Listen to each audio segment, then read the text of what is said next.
públicos, con lo cual va a tener la misma pena el que amenaza que va a hacer algo, el que amenaza con que va a quemar un contenedor, como si quema el contenedor, lo cual es absolutamente desproporcionado. Pues es cierto que hay una cláusula de que, además del desorden público, se penará la conducta concreta, pero no tiene sentido que desde un principio de proporcionalidad, ¿no?, de la conducta, que se pene igual al que amenaza que va a hacer algo con aquel que cumple la amenaza, digamos, que realiza la conducta.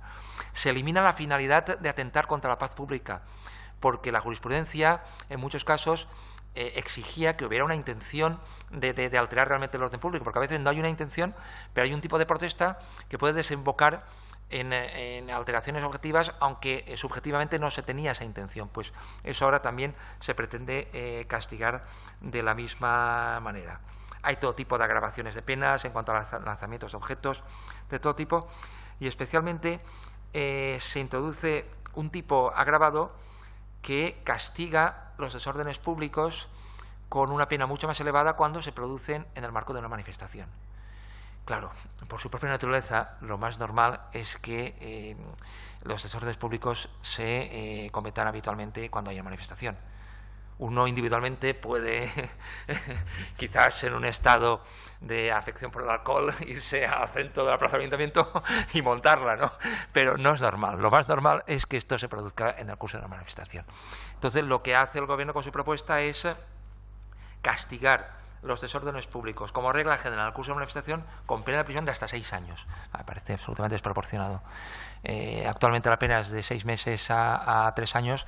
Lo que se hace en los subtipos agravados es elevarla hasta los 6 años de prisión, lo cual me parece exagerado. Es decir, cualquier persona que se ve incursa en una situación de este tipo, a veces de manera imprevista, ¿no?, por circunstancias que no se pueden prever, puede acabar con una pena de hasta 6 años de prisión. Por otro lado, se introducen, como decía, nuevas conductas como la ocupación de la sede de personas jurídicas privadas o públicas. Especialmente está pensando en la ocupación de entidades bancarias por las entidades antidesahucios, y se prevé pena de prisión de hasta 3 años. Me parece también inaceptable que la paz pública, la paz social, pueda entenderse la ocupación de una empresa privada. Vamos, ¿qué orden público se pretende proteger con esto, ¿no? Realmente se están protegiendo intereses de entidades privadas, que yo no niego que puedan tener una protección, puede ser la protección de ordenamiento civil en función de los daños que se puedan causar, pero que una actuación pacífica tenga prevista una pena de prisión para proteger intereses privados me parece de todo punto desproporcionado. Y una de las perlas de la reforma, muy conocida, es la que castiga la difusión de mensajes a través de las redes sociales, aunque no lo dice, pero que puedan alterar el orden público. Claro, el nivel de ambigüedad, de falta de taxatividad, va a permitir, sobre todo a las fuerzas de seguridad, un nivel de actuación. Ya estamos viendo estos días las redadas que se están produciendo por determinados retweets o contenidos compartidos en Facebook. Si entra en vigor esta reforma, realmente cualquier cosa que diga una persona relacionada con una manifestación puede interpretarse con una incitación al orden público. Y esto implica penas de prisión de hasta 1 año. Me parece también absolutamente abusivo, desproporcionado, y creo que va en la misma línea de intentar generar un efecto desaliento, un efecto disuasorio de determinadas formas del ejercicio del derecho a manifestación, de la libertad de expresión, y va a generar una importante inseguridad jurídica. Hablaba antes de cómo se pueden frenar o se puede considerar el interior de una entidad bancaria objeto de protección de la paz pública o de la paz social. Pero claro, llegar a considerar que se protege la paz social en el espacio virtual ya me parece demasiado. Es decir, que se pretenda que la gente en la calle no cometa determinadas conductas, bueno, puede llegar a ser discutible cuáles son los límites, pero equiparar Internet a lo que ocurre en la calle y la provocación que pueda generar en la tranquilidad del vecindario, me parece desde todo punto exagerado, ¿no? Francamente exagerado.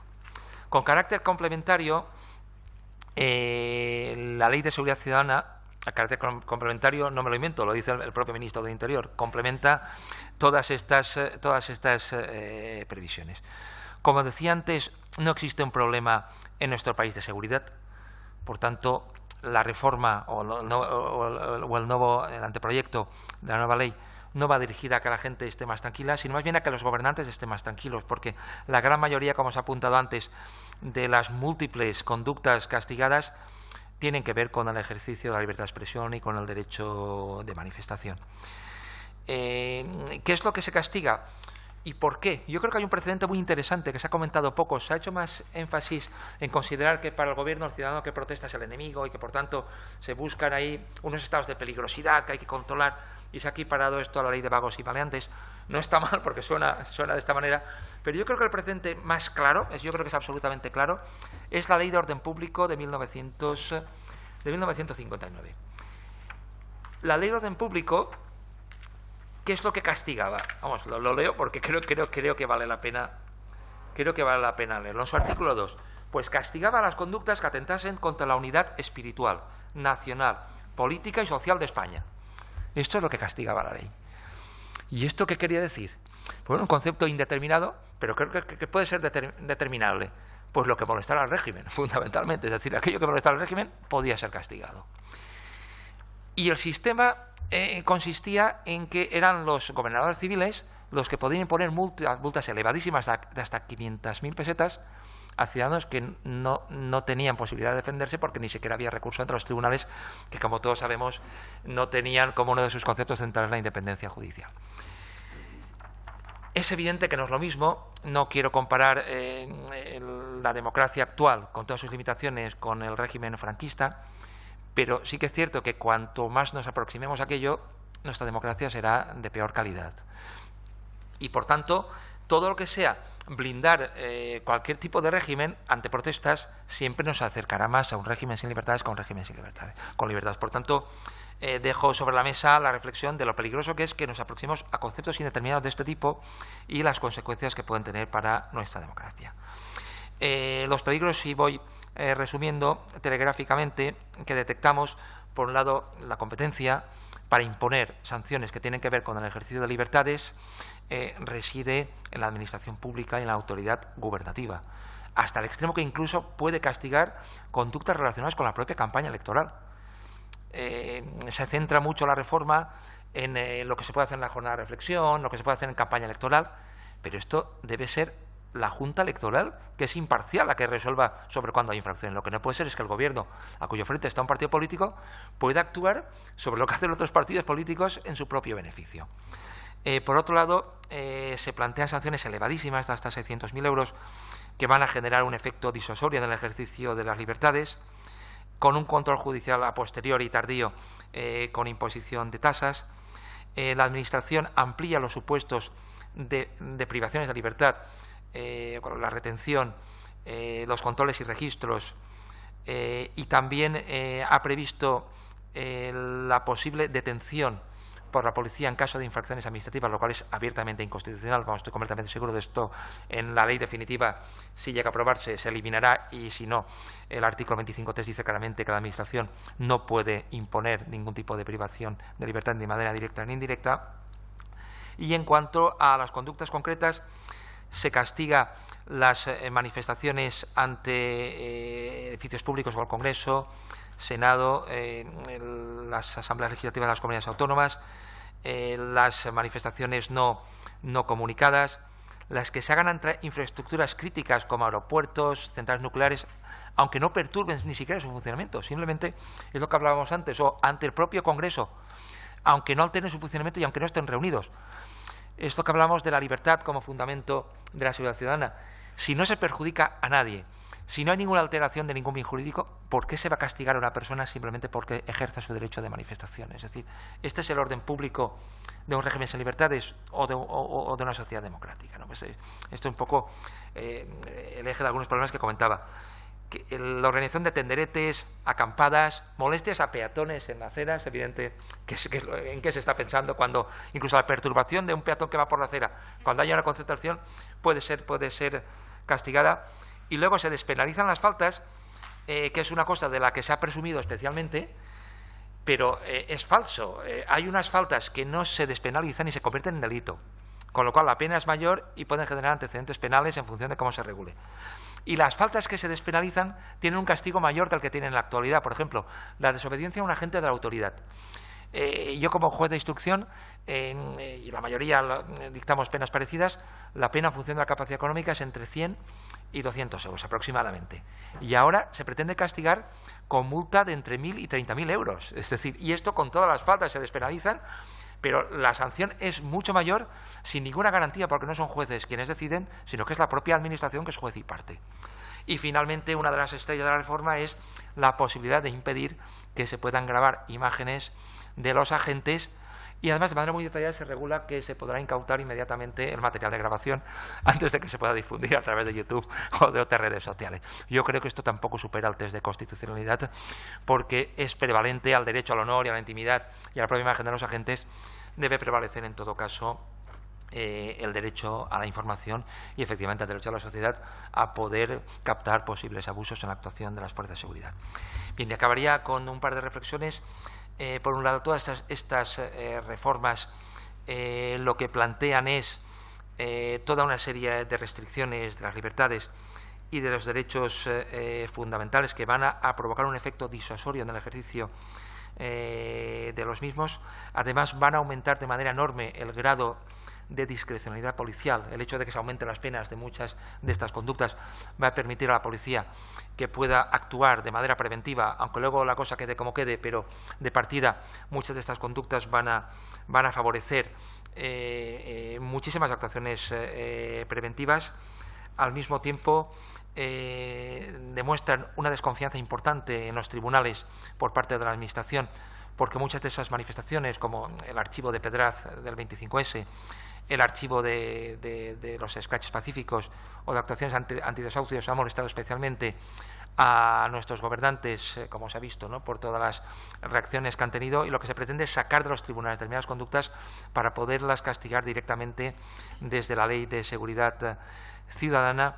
Y, en última instancia, mi impresión es que, y si acaso en el coloquio podía ampliar un poco más esta reflexión, es que todas estas reformas lo que nos van llevando es a que en un contexto de una sociedad que es cada vez menos democrática, lo que se pretende es que, además, ante la incapacidad de los partidos políticos para poder actuar frente a la situación económica y frente a un modelo cada vez más democrático, es limitar, además, que la ciudadanía pueda provocar un impulso democratizador y de resistencia frente a todo el desmantelamiento de nuestro Estado social. Y muchas gracias por vuestra atención.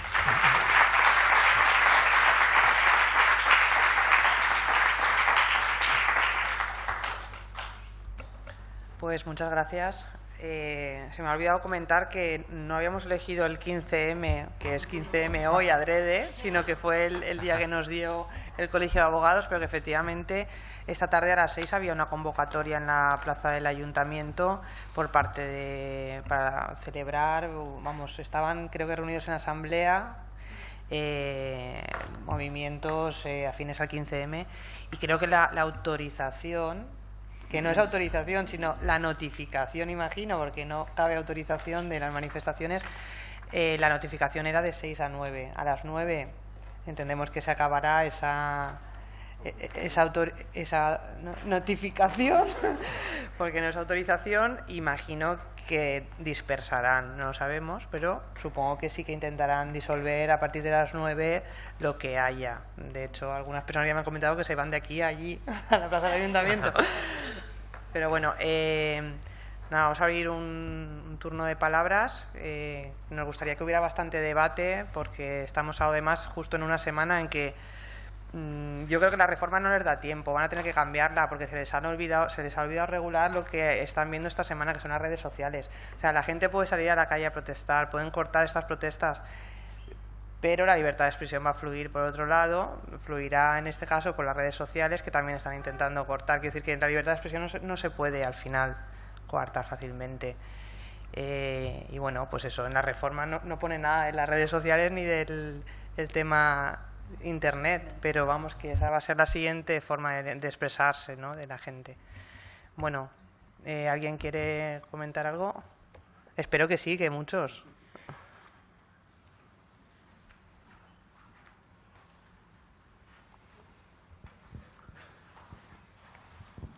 Yo quería hablar como usuario de la ley. Entonces, yo nací en el 56, cuando mi juventud, mi padre me solía decir no te metas en problemas. No. Ahora tengo hijos que están en edad, tienen 22, 26 años, y a mí me resultaría muy extraño tener que decirles lo mismo, no te metas en problemas. Me parece que ya somos víctimas, solamente por el tenerme que plantear este tema ya soy una víctima, porque las libertades no son las que se ven amenazadas. Las que se ven amenazadas son las personas que pretenden utilizar esas libertades que tenemos reconocidas. Todos sabemos cuáles son nuestros derechos y llevamos un tiempo de aprendizaje democrático y sabemos cuándo nos los están atropellando. Ahora el problema es a quién denunciamos, ante quién denunciamos si los que nos están atropellando nuestros derechos son aquellas personas que deberían garantizárnoslos.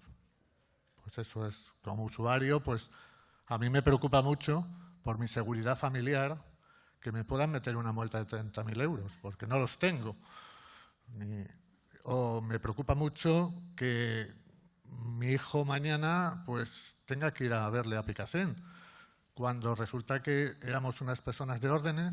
Hasta hace 3 años nosotros pagábamos nuestros impuestos, éramos unas personas, llevaban los hijos al colegio, era una persona normal, y ahora de repente, de la noche a la mañana, cada semana me veo que estoy al borde del delito. O sea, no sé si a alguna persona también le pasa esto.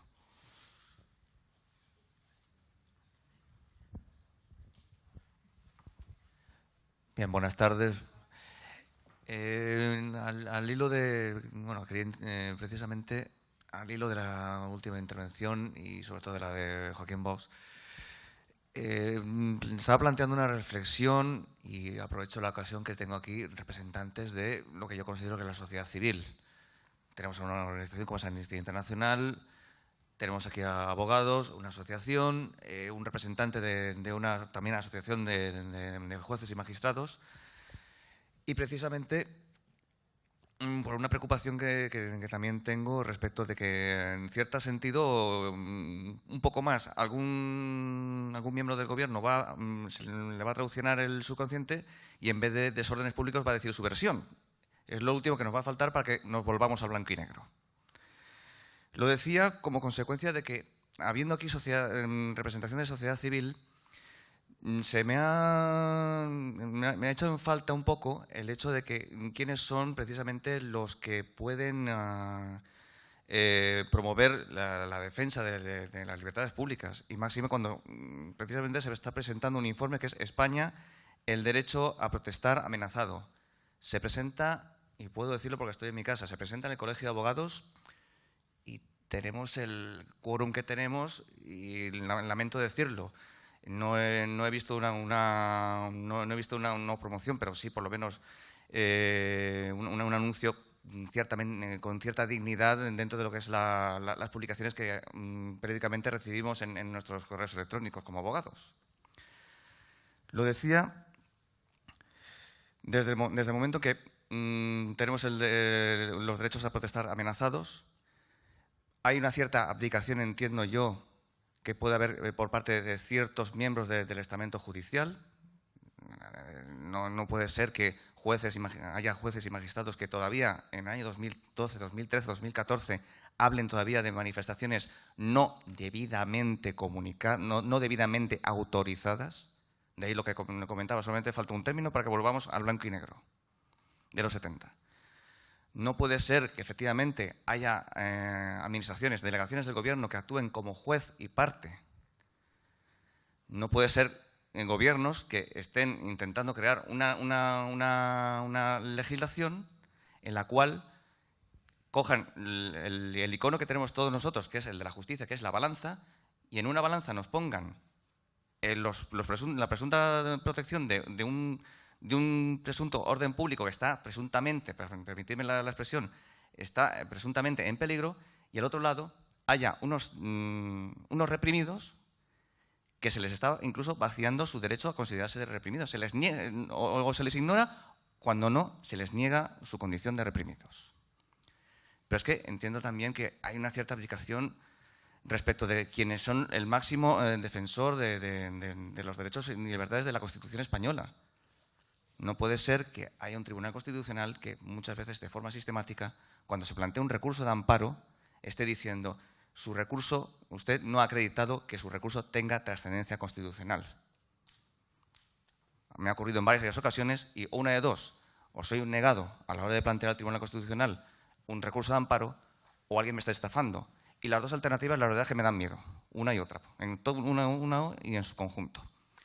Pero es que, como sociedad civil, no veo, quizá falta una reflexión sobre el papel de los medios de comunicación.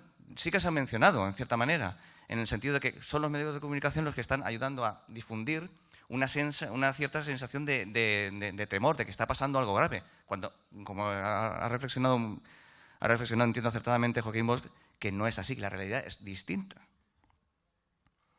Entonces, esa prensa, esos medios de comunicación, ¿hasta qué punto tienen parte de responsabilidad de toda esta materia de normativa represora que está viniendo encima? Y evidentemente, y recordemos, estamos en un país que, por desgracia, inventó la frase de «vivan las caenas». Tenemos en esa dicotomía una administración, un poder político, un Estado que nos ve más que como rebeldes, nos ve como revoltosos. Pero es que, en cierta manera, ¿hasta qué punto es la sociedad civil la que debe tomar conciencia de su propia capacidad de sus derechos y libertades fundamentales y no hacer esa abdicación que entiendo yo que está llevando a cabo en los últimos tiempos? No me refiero solamente a lo que está haciendo el gobierno actual. La represión del 15M empezó hace 3 años. Es una dinámica que se está generando en los últimos años. Recuerdo incluso la manifestación del 20 de marzo de 2003, que prácticamente se convocó de un momento para otro como consecuencia de la invasión de Irak por parte del ejército americano. Y no pasó nada. Y estamos hablando del 2003. ¿Qué ha pasado? ¿Qué ha pasado en los últimos años para que esto se esté produciendo y pueda haber una cierta abdicación de la sociedad civil? Nada más. Muchas gracias. Hola, buenas tardes. Gracias a Jueces por la Democracia, Amnistía Internacional, por el trabajo que hacen por la libertad. Yo soy una ciudadana normal y corriente, naturalmente, pero desde pequeña he sido muy reivindicativa.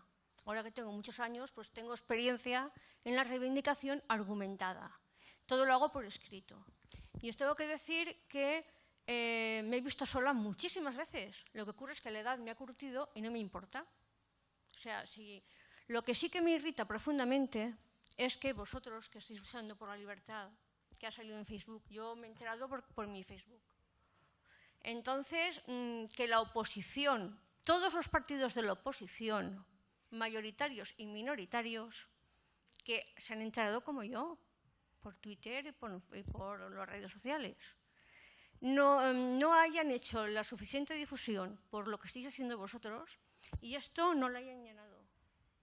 He asistido a muchos debates por la libertad y por la justicia y he visto que somos unos mequetrefes. Los ciudadanos, por no avergonzar públicamente a una oposición que se mueve en los medios para ganar votos y asegurarse el sillón.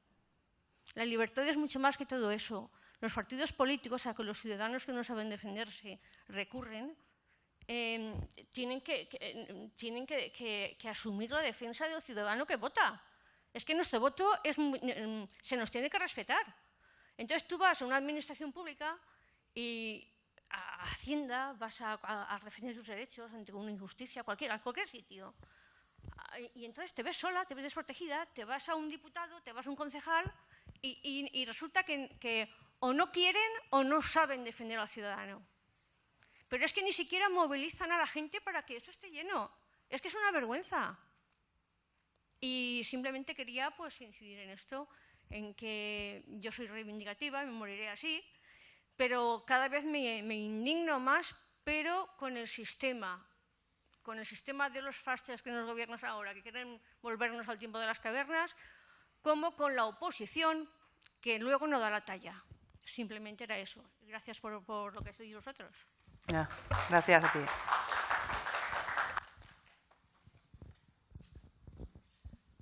Buenas tardes.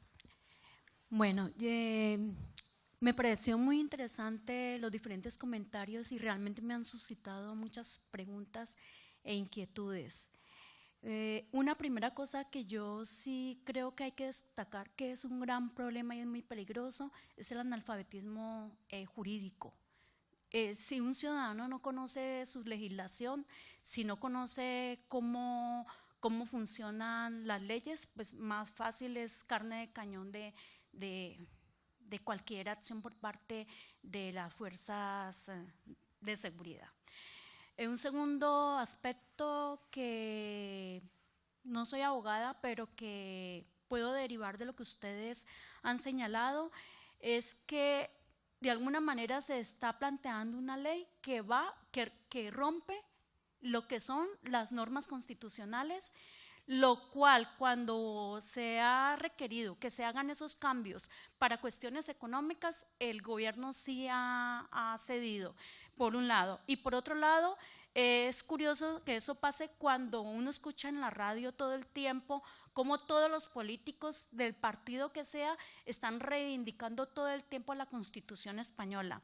Pero para unas cosas se respeta la Constitución española y para otras no. Entonces se supone que esta ley ciudadana, esta nueva ley ciudadana estaría transgrediendo los principios de la Constitución española. Otro punto que me parece que hay que quisiera destacar de lo que ustedes dicen y que también me parece muy peligroso es cuando la seguridad privada comienza a tener ese poder frente a los espacios públicos, que es lo que está ocurriendo, por ejemplo, en el estado más policial del mundo, como es los Estados Unidos. Entonces, ¿cómo aquí comenzamos o cómo aquí comienzan a retomar ese modelo en muchos aspectos, no solamente de la seguridad, sino también de la economía, que de alguna manera termina derivando en este tipo de limitaciones de las libertades ciudadanas en sus derechos fundamentales? Entonces, creo que eso tiene una trascendencia que puede ser muy peligrosa para lo que puede ser el fortalecimiento de una democracia, y en ese sentido yo siento que, pues yo soy del tercer mundo, siento que cada vez más España se va tercermundizando más. Y se va tercermundizando no solamente en elementos de economía y de seguridad, sino sobre todo y por ende en lo que es el ejercicio de una democracia de calidad. Entonces, es la preocupación por cómo esto cada vez va ocupando todos los espacios, ya no del tercer mundo, sino de todo este primer y segundo mundo, que se están viendo afectados por todo lo que es este tipo de economías que los gobiernos deciden avalar, y no importándole las condiciones en que viva su población, a la que le tiene que garantizar unos mínimos, y además de eso, a costa incluso de vulnerar sus derechos fundamentales. Gracias. Gracias.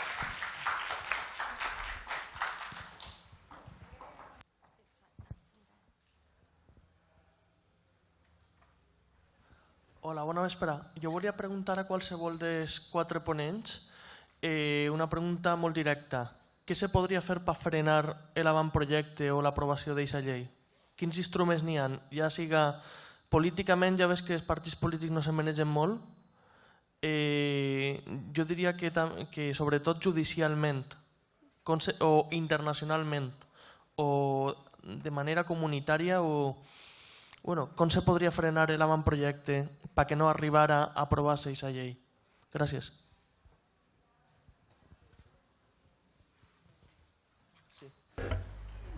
Una llei no és fàcil de frenar, diríem, a priori.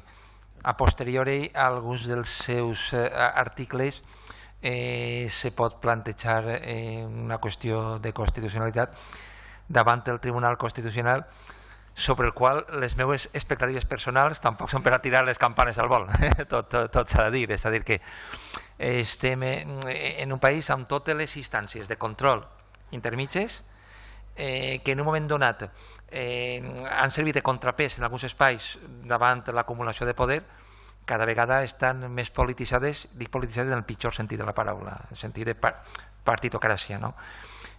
No sé, per exemple, posaré alguns exemples. El defensor del poble. L'actual defensor del poble és del Partit Popular. L'anterior era del Partit Socialista. No tinc res en contra del seu perfil personal, però no n'hi ha milions de persones independents en aquest país per a ser defensors del poble. És que fins ahir tenen els partits que controlen tot. El Tribunal Constitucional. És precís que el president hagi estat entrant militant del Partit Popular. No n'hi ha més magistrats capaços, competents, bons juristes, el Consell General del Poder Judicial, etc., el Tribunal de Comptes. És a dir, les grans institucions de control d'aquest país ara mateix no tenen una apariència suficient d'independència per a fer front precisament a aquests possibles excessos en l'actuació, per exemple, del poder legislatiu. Per tant, jo crec que de manera anticipada no es pot fer res, el Parlament aprovarà la llei que vaig a aprovar, a no ser que hi hagi una reacció ciutadana d'una gran intensitat que puga frenar per raons de temors polítics al partit que té la majoria absoluta, i a posteriori sí que jo pense que n'hi ha articles que són manifestament inconstitucionals. Per exemple, el tema de prohibir la difusió d'imatges dels policies quan estan en exercici de les seves funcions públiques, el tema que la policia puga practicar detencions per infraccions administratives, quan ara mateix no es pot ni practicar una detenció per una falta, com s'ha de poder detenir una persona per una infracció administrativa. Jo crec que hi ha aspectes molt flagrants que fins i tot un tribunal constitucional tan vinculat als partits polítics crec que no pot passar per alt. El problema crec jo són més altres que són més discutibles, però jo crec que superen els principis constitucionals, que ja no sé què és el que pot dir el Tribunal Constitucional, com per exemple el castigar a la gent per manifestar-se pacíficament davant del Congrés dels Diputats o del Senat o altres apartats que estan en l'avantprojecte de llei. Per tant, la meva conclusió és que a priori no es pot fer res a nivell legal, a nivell social i ciutadà sí que es pot fer molt, clar. I a posteriori sí que jo entenc que si s'aprova la llei tal com està, segur que es plantejaran moltes qüestions d'inconstitucionalitat. O retrasar hasta que arriben unes eleccions? Això qui podria fer-ho o bé seria la pressió ciutadana per un costat o bé la pressió dels partits polítics de l'oposició, que espere que en algun moment, almenys alguns d'ells donen senyals de vida i que mostren que poden fer, ja que estan en minoria, almenys en qüestions que són clarament contràries als drets fonamentals, poden tenir una actitud més bel·ligerant de la que estan tenint fins ara. Gràcies. ¿Alguna pregunta más? Sí. Hola, bona vesprada. Jo tinc una pregunta també com a ciutadana que analfabeta en lleis.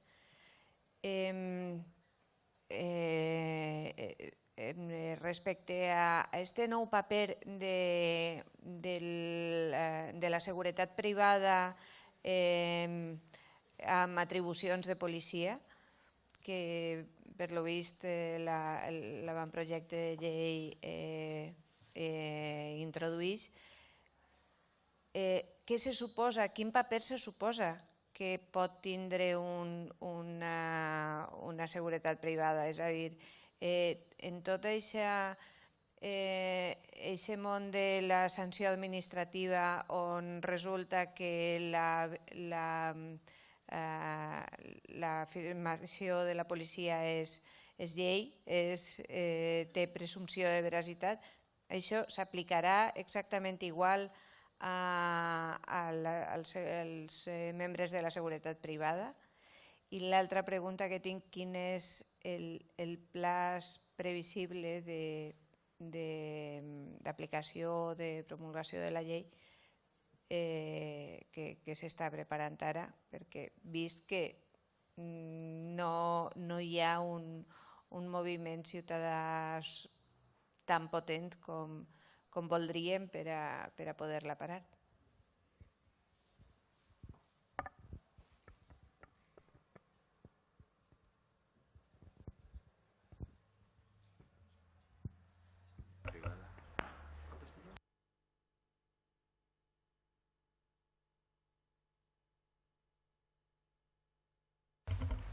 El tema dels vigilants de seguretat privada està plantejat per un costat de la reforma del Codi Penal, donant-los la protecció que tenen les forces de seguretat, però també en la llei de seguretat ciutadana està previst que puguen auxiliar a les forces de seguretat en les seves actuacions públiques.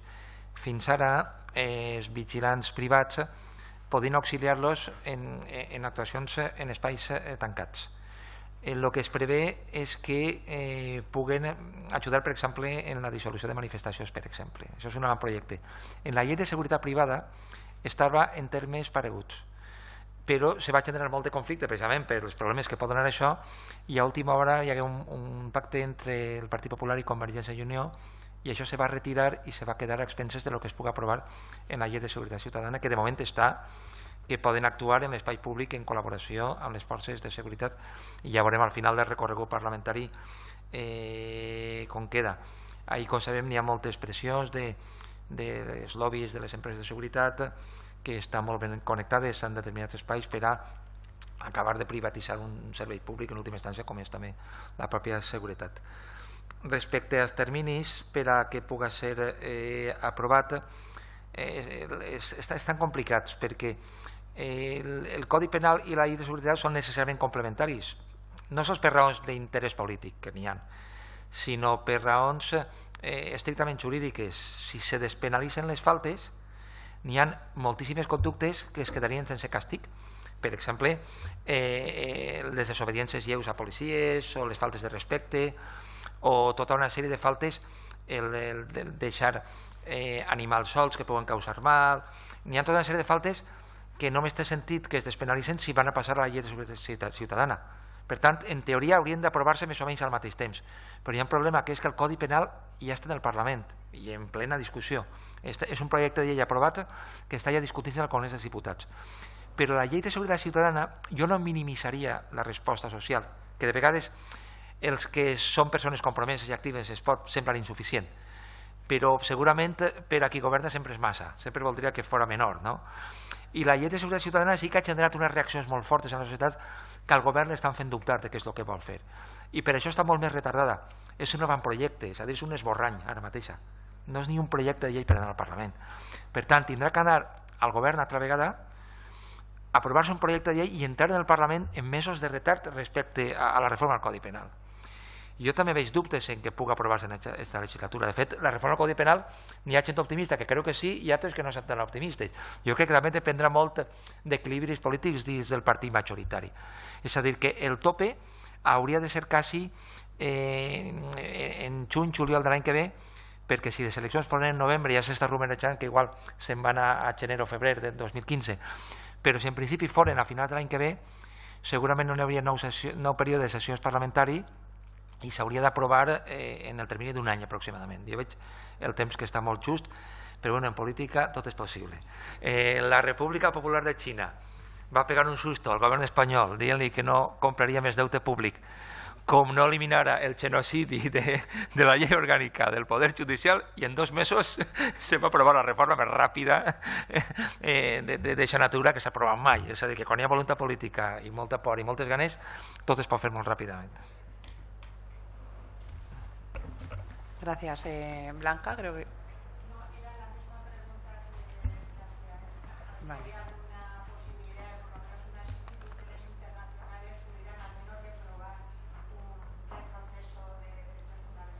¿Eso lo puedes explicar? Bueno, eso, el comisario de Derechos Humanos, el comisario europeo de Derechos Humanos, ha mostrado preocupación tanto por el Código Penal como la Ley de Seguridad Ciudadana. Lo que pasa es que el Gobierno, la respuesta que tuvo fue que básicamente se metiera en sus asuntos, ¿no? El ministro del Interior tuvo una respuesta bastante airada. Yo, en cuanto a lo que se puede hacer, el Código Penal se cerró el plazo de enmiendas esta semana. La verdad es que las ponencias que ha habido en la comisión, hasta los propios llevados por el PP, pusieron el Código Penal fatal. Al menos, o sea, fue impresionante ir siguiendo las comparecencias, porque es que ninguno, incluso los invitados por ellos, pudieron defender el proyecto. Y bueno, yo creo que están decididos al final. En cuanto a la Ley de Seguridad Ciudadana, nosotros tuvimos una reunión con la oficina del secretario de Estado de Seguridad y yo creo que están muy decididos y están muy convencidos de lo que están haciendo. Sí que es cierto que el informe del Consejo General del Poder Judicial les ha sentado mal, les ha dolido, pero básicamente lo que se nos ha transmitido a través de ellos y a través también de miembros del Partido Popular en el Congreso de los Diputados es que posiblemente bajen las sanciones. Esto es el tema del globo sonda, ¿no? Os voy a castigar con 600.000 euros de multa. No, hombre, que solo son 300.000. Ah, bueno, si son solo 300.000, vale. Entonces, yo creo que por ahí va. Porque lo que nos estaban diciendo es que no, que lo de las multas tampoco va a ser tanto y tal, pero aquí lo grave es que están vulnerando, están restringiendo el ejercicio de derechos fundamentales.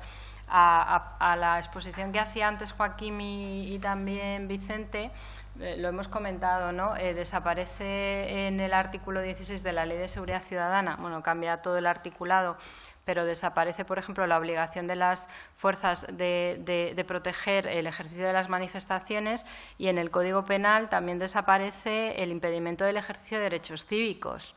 Es también significativo, ¿no? Estas dos obligaciones que hay por parte de las autoridades de proteger el ejercicio del derecho de libertad de reunión desaparece, sin que se haya explicado muy bien por parte del prelegislador, ¿no? el motivo de hacerlo.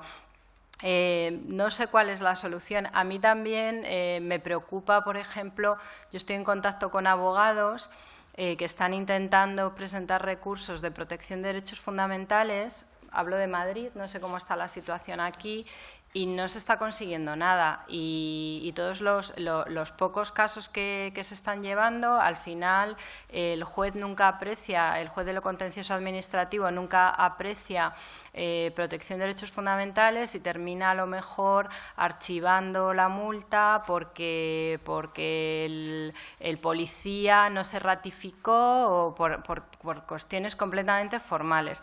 Y el otro día hablaba con un secretario judicial que me comentaba que en la Junta de Jueces, corrígeme si me equivoco, se había llegado al acuerdo, y yo realmente me quedé bastante preocupada con eso, de que todos los procedimientos de protección de derechos fundamentales se iban a llevar por procedimiento ordinario y no se iban a admitir. O sea, a mí me preocupó. O sea, la respuesta, yo creo que aquí más que nunca necesitamos un poder judicial fuerte que reivindique y que aplique, pues como ha habido algunos jueces, directamente derecho internacional, que además está incorporado en nuestra legislación, y así lo dice la Constitución española, ¿no? A mí os oigo hablar y bueno, quizá por mi trabajo en Amnistía Internacional, a mí las leyes no se me paran o a mí la normativa cómo deben ser las cosas no se para en la Constitución española. Revisando muchas sentencias del Tribunal Constitucional, en los fundamentos jurídicos sí que copian casi de manera exacta el Tribunal Europeo de Derechos Humanos, pero luego sigues leyendo y las conclusiones a las que llegan yo no me lo explicaba, ¿no? Porque era fundamento jurídico 1, fundamento jurídico 2, qué bonito, trae, esto lo voy a coger para el informe, pero cuando seguías leyendo decías, no, esta sentencia casi que la aparco, porque luego la conclusión a la que llegaba para decir que la actuación de la Administración había sido correcta es que se contradecía completamente. Luego también hay algo que yo no sé si se utiliza aquí, pero que la Delegación de Gobierno de Madrid lo tiene muy incorporado, es una sentencia del Tribunal Supremo que establece que la falta de notificación a tiempo equivale a prohibición, y eso lo están llevando a rajatabla. Claro, es preocupante que el Tribunal Supremo lo haya interpretado así, o sea,